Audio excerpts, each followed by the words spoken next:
यात्रा करते करते किसी नगर से गुजरा। बड़े बड़े महल एवं घरों को देखकर ब्राह्मण भिक्षा मांगने गया, किंतु किसी ने भी उसे 2 मुट्ठी अन्न तक न दिया। आखिर दोपहर हो गई। ब्राह्मण दुखी होकर अपने भाग्य को कोसता हुआ जा रहा था। कैसा मेरा दुर्भाग्य है, इतने बड़े नगर में मुझे खाने के लिए 2 मुट्ठी अन्न तक न मिला, रोटी बनाकर खाने के लिए 2 मुट्ठी आटा तक न मिला। इतने में एक सिद्ध संत की निगाह उस पर पड़ी। उन्होंने ब्राह्मण की बड़बड़ाहट सुन ली। वे बड़े पहुंचे हुए संत थे। उन्होंने कहा, ब्राह्मण, तुम मनुष्य से भिक्षा मांगो, पशु क्या जाने भिक्षा देना। ब्राह्मण दंग हो गया और कहने लगा, हे महात्मन, आप क्या कह रहे हैं? बड़े बड़े घरों में रहने वाले मनुष्यों से ही मैंने भिक्षा मांगी है। संत ने कहा, नहीं ब्राह्मण, मनुष्य शरीर में देखने वाले वे लोग भीतर से मनुष्य नहीं हैं। अभी भी वे पिछले जन्म के हिसाब ही जी रहे हैं। कोई शेर की योनि से आया है तो कोई कुत्ते की योनि से, कोई हिरण की से आया है तो कोई गाय या भैंस की योनि से आया है। उन्हीं आकृति मानव शरीर की जरूरत, किंतु अभी तक उनमें मनुष्यत्व निखरा नहीं है, और जब तक मनुष्यत्व नहीं निखरता तब तक दूसरे मनुष्य की पीड़ा का पता नहीं चलता। तुमने मनुष्यों से नहीं, पशुओं से भिक्षा मांगी है। ब्राह्मण मुंह से तो कुछ नहीं बोल रहा था, लेकिन ब्राह्मण के चेहरा इनकार की खबरें दे रहा था। सिद्ध पुरुष तो दूरदृष्टि के धनी होते हैं। उन्होंने कहा, देव ब्राह्मण, मैं तुझे यह चश्मा देता हूँ, इस चश्मे को पहनकर जा और कोई भी मनुष्य दिखे उससे भिक्षा मांग, फिर देख क्या होता है। ब्राह्मण जहाँ पहले गया था वहीं दोबारा गया। योग सिद्धि काल वाला चश्मा पहनकर गौर से देखा। ओहो, वाकई कोई कुत्ता है, कोई बिल्ली है तो कोई बघेरा है। आकृति से मनुष्य की है, लेकिन संस्कार पशुओं के हैं। मनुष्य होने पर भी मनुष्य तत्व के संस्कार नहीं है।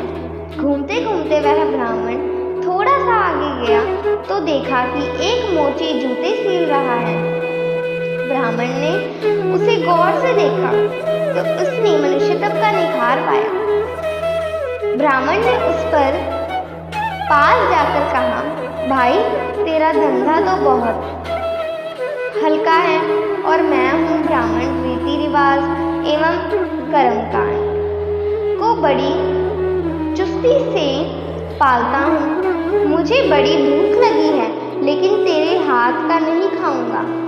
फिर भी मैं तुझसे मांगता हूँ क्योंकि मुझे इसमें मनुष्यत्व दिखा है। उस मोची की आंखें से टप टप आंसू बरसने लगे। वह बोला, हे प्रभु, आप भूखे हैं? हे मेरे रब, आप भूखे हैं? इतनी देर आप कहाँ थे?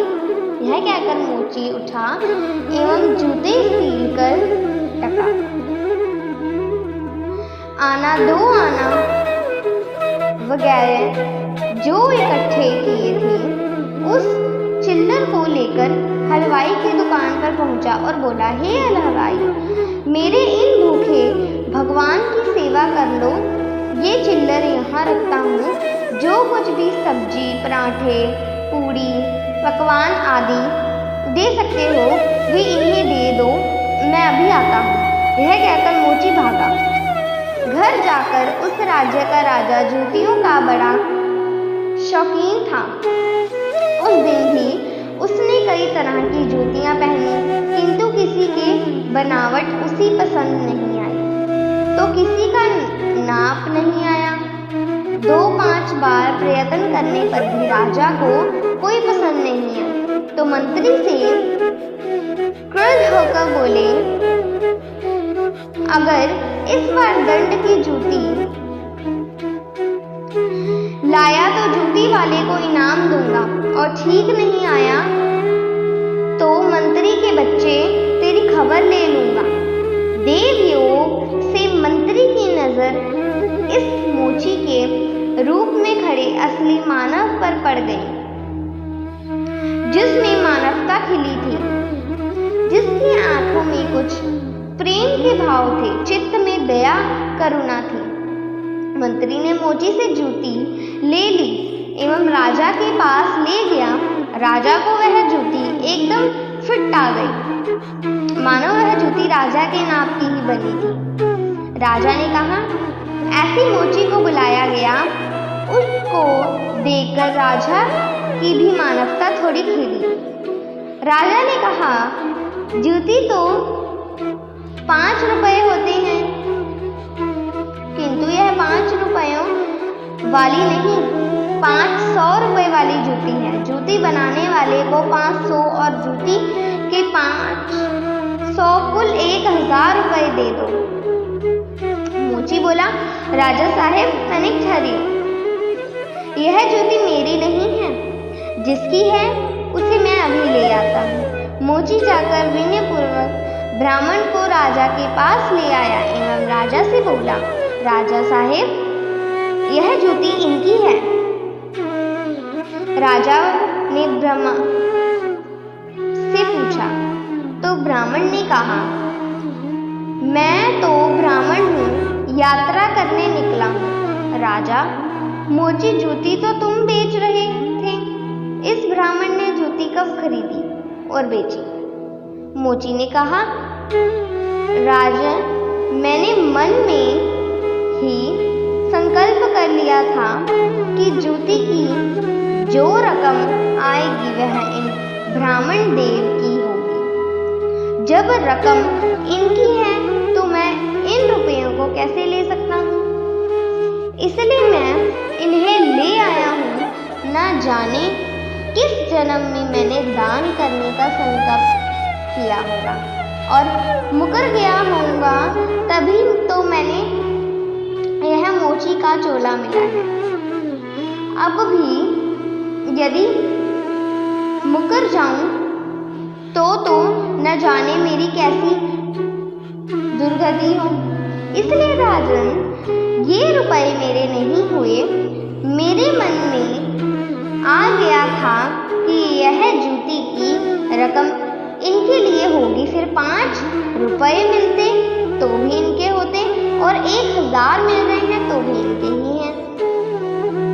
हो सकता है मेरा मन बेईमान हो जाता, इसलिए मैंने रुपयों को नहीं छुआ और असली अधिकारी को ले आया।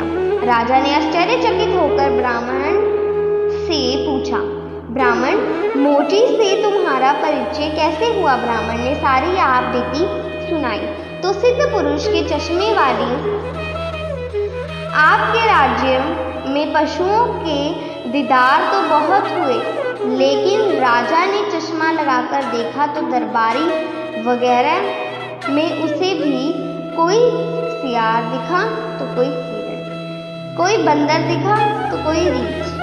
राजा दंग रह गया कि यह तो पशुओं का दरबार भरा हुआ है।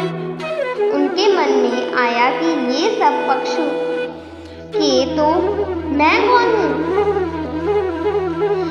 उसने आईना मंगवाया एवं उसने अपना चेहरा देखा तो शेर।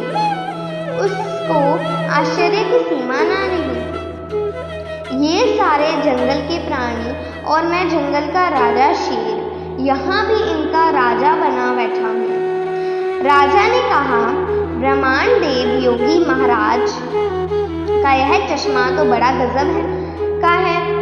वे योगी महाराज कहाँ होंगे? ब्राह्मण, वे तो कहीं चले गए।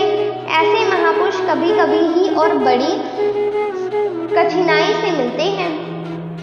श्रद्धावान ही ऐसे महापुरुषों से लाभ उठा पाते हैं। बाकी तो जो मनुष्य के चोले में पक्ष के समान है, वे महापुरुष के निकट रहकर भी अपनी पशुता नहीं छोड़ पाते। ब्राह्मण ने आगे कहा, राजन, अब तो बिना चश्मे के भी मनुष्यत्व को परखा जा सकता है। व्यक्ति के व्यवहार को देखकर ही पता चल सकता है कि वह किस योनि से आया है। एक मेहनत करे और दूसरा जताए तो समझ लो कि वह सर्प योनि से। यदि आपको यह कहानी ज्ञानवर्धक लगी हो तो हमारे चैनल को जरूर सब्सक्राइब करना। इस कहानी के बारे में आपकी क्या राय है हमें कमेंट्स में बताना। हमारे चैनल को जरूर सब्सक्राइब करना। इस वीडियो को लाइक शेयर करें। धन्यवाद।